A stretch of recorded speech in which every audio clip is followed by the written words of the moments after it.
Alrighty, now moving on to the technical categories. We'll start off with cinematography. One of my favorite awards categories, honestly. I love cinematography. And we've got really big players in here. Number one right now. It's not. I'm going out on a stretch here. I've got Tragedy of Macbeth at number one right now. A lot of people have Nightmare Alley at number one, and I for good reason. It looks crazy. It looks super cool. Like that shot in the trailer where he's like going through the carnival and it's like the spinning little thing and he's walking in it. Like, I mean, that was like, an Oscar. But Tragedy of Macbeth, it's black and white. The Oscars love black and white stuff. So I think it's likely there. It should get a nomination. If it doesn't, what are they doing? But I'd love to see this one. I think there's just going to be enough stylized, cool stuff. And the Coen, I mean, obviously it's just Joel. It's he's without his brother, but the Coens have always been really good with their cinematography. Really organic and really just unique vision. So I'm excited to see what this one looks like in full. And then again, Nightmare Alley at number 2, and then Dune, number 3. It's the big sci-fi epic. The colors and just the world looks amazing. So I think it's almost likely there. Power of the Dog, like I was saying, there's going to be a lot of sweeping landscapes, Old West feel. So yeah, I mean, you look at like Nomadland last year, just the sheer scale of it, just the beautiful naturalistic feeling of it, I think we got to have one of those, at least one of those this year. And then I've got Belfast at number 5, solely for the fact that it's black and white. I don't think there's going to be any really interesting cinematography in it, but I mean, the Oscars they're just suckers for black and white stuff. Do I think it's deserved? And I think no, it's not. I don't think so. I don't think it should. There's a lot of other ones, which I'll talk about, that I think deserve it more. And some of those would be like West Side Story. I think there's going to be really cool shots in there. I mean, with like a movie, with the camera moving and a lot of flowy stuff. Spencer looks amazing as well. Tick Tick Boom looks like even it will have some cool cinematography in it. And then one movie that I think was on a lot of people's radar for a while early in the year, and it's kind of just fallen off, The French Dispatch, Wes Anderson. We forget about Wes Anderson. Apparently this film is not one of his best, but visually it's got that Wes Anderson's always going to knock it out of the park when it comes to visuals. And this one doesn't hold back, apparently. So I might honestly, if it weren't for Belfast being number 1 on a lot of people's lists right now, I would knock Belfast out of cinematography and easily put French Dispatch into that spot. But again, right now with the hype for Belfast, I don't feel comfortable taking it out yet. But French Dispatch, I think, will have really cool cinematography, as always. And then moving on to editing. Editing goes hand in hand with a lot of cinematography sometimes. But I think editing, number 1 right now, is Dune. A lot of times when it comes to editing, big, high-paced action movies and sci-fi stuff, they get editing nods. And I think Dune is just lining up to win this category right now. Another one that will be really edity is Don't Look Up. Adam McKay is always very, very... It's so many cuts. So much editing. And a lot of times at the Oscars, they go, the more editing, the more likely a nomination. Which, more editing doesn't always mean the best editing. But Adam McKay, I really like his style. I know not a lot of people like his style, not everybody, but I really like it, and so I think they'll get a nomination there.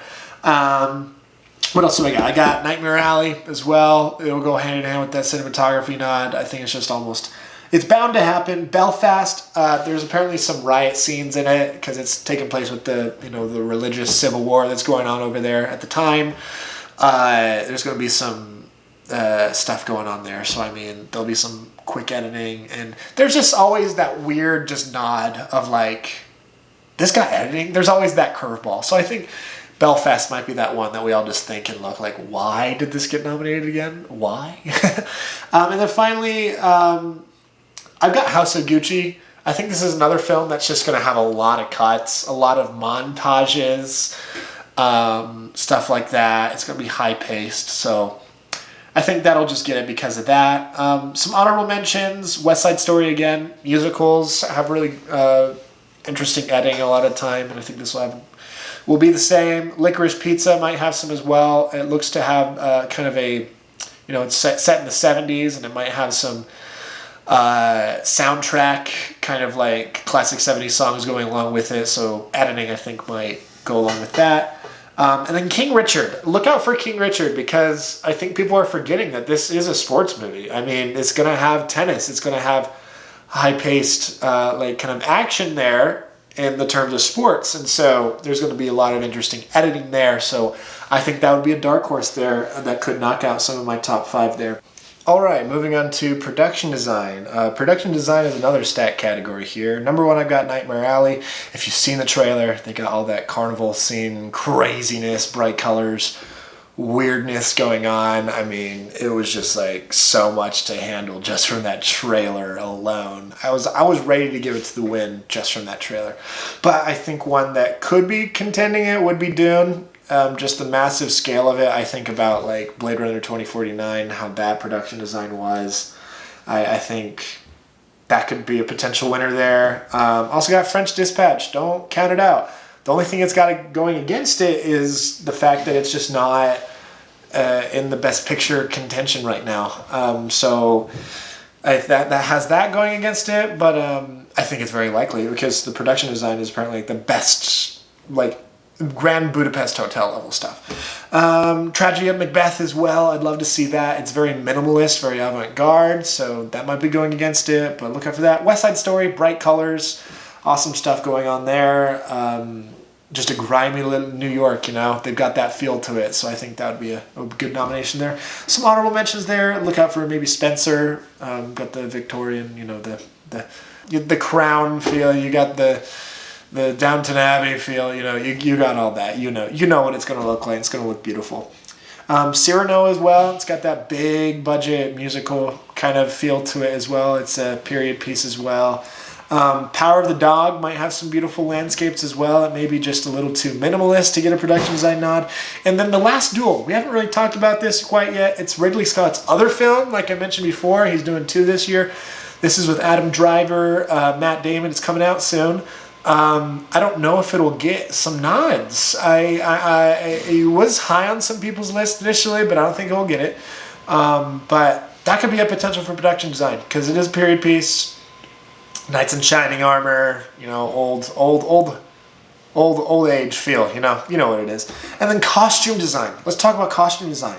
It's interesting. The number 1 contender I have for costume design is I haven't even mentioned yet. I haven't even talked about this film yet. Cruella. Yeah, I think this will win. I think this is going to win. Costumes. The costumes are just, it's so central to the plot of the story, obviously, but the costumes are outrageous. Just for the montage sequence of her crashing in to the parties and everything with those outrageous costumes alone, I think would get her get them that costume nomination. If it's not nominated, I'm going to throw fists. I am not ready for that not to get nominated. So I've got the number 1, and then number 2, I got House of Gucci. Gucci. They're going to be crazy, big fur coats, big costumes, and everything. Gucci stuff. Dune as well. They're more sci-fi-esque, they got like the masks and the nose stuff, the big armor, potentially for that. There's always that one kind of sci-fi or kind of out there nomination, When it comes to that, Spencer as well, those costumes look awesome. Again, that's just that Crown. The Crown hype is huge. And I know it's not, that film's not going to be The Crown. I'll say that right now. It's not going to be The Crown. So if you like The Crown, you may not even like this. You might like Spencer, but it's going to have that vibe, the costume, the era. And then obviously Nightmare Alley. The costumes are outrageous, crazy. Toni Collette's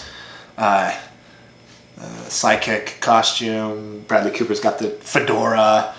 Rooney Mara's in her like showgirl costume. It looks cool. It looks awesome.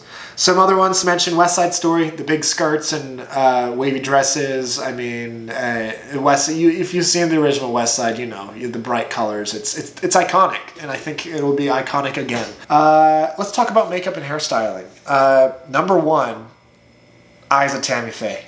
Just what they did to Jessica Chastain and even everybody else. Vincent D'Onofrio and Andrew Garfield. Everyone was really, really well put together, and the way they aged up everybody was awesome.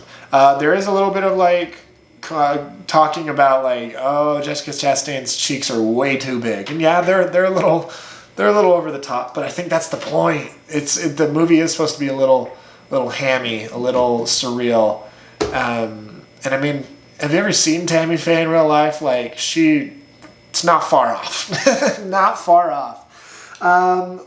Also, House of Gucci as well. I mean, just for Jared Leto, but not even just Jared Leto, Adam Driver, everybody, their hair and makeup's just outstanding. It looks. Spencer as well. They did a little bit of transformation for Kristen Stewart. It's not just fully there. She's got kind of a new nose, powdered her up. She looks great, and I mean, she looks awesome. She looks almost exactly like Dan. It's creepy. So look for that. Dune as well. I'm not as super confident about this one, but I mean, if Dune is going to sweep up a lot of these technical categories, I think this just might come with it. Just because they're like, oh, we forgot we got to nominate Dune in this because it's nominated for everything else. It's going to be one of those films that walks away with probably 10 plus nominations this year. Who knows how many it's going to win, but it's going to get with that. And then Cruella as well. I think the hairstyling and makeup is just that good with it that it could. I'm just worried that people will forget about this film because it came out in May. And it's a Disney film. And it's not like a Best Picture contender or anything like that. But I think it'd be cool. And now moving on to visual effects. I think there is no doubt in anybody's mind that Dune is winning this category. Dune is going to win this category. There is no chance any other films will get it. Yeah, and then moving on to sound. This year the sound category is just in one category. It's not into sound mixing or sound editing anymore. It's just the one category. So at number one, I've got Dune. I mean, you'll see this Dune pop up a lot in these technical categories. I think it's just number one on a lot of people's lists. There's no way I couldn't. Number two right now, I do have No Time to Die. Maybe it's just because I just saw it. I just saw No Time to Die. But as it comes to action movies with a lot of vehicles, motorcycles, guns shooting, there was a lot of sound stuff going on. And similar to... So when it comes to sound... There's a fine line you got to draw between the sound and then the soundtrack, you know? They sometimes go hand in hand. The score and the sound kind of help each other. And the number one and number two categories here I got with Dune and No Time to Die, the person who is doing the soundtrack is Hans Zimmer. And so, and we'll get into the score of Dune in a second. But I think he's just so good at implementing the sounds of the movie with the score, and they just build each other up. So I think No Time to Die could get a nomination there. It's probably one of the only action, quote-unquote action movies that could get there. And then original score. We were talking about original score. Dune. Hans Zimmer, you're going to win. You're going to win. You're going to win. I have never listened to a soundtrack on repeat so much. I've never listened. It's amazing. It's already out right now.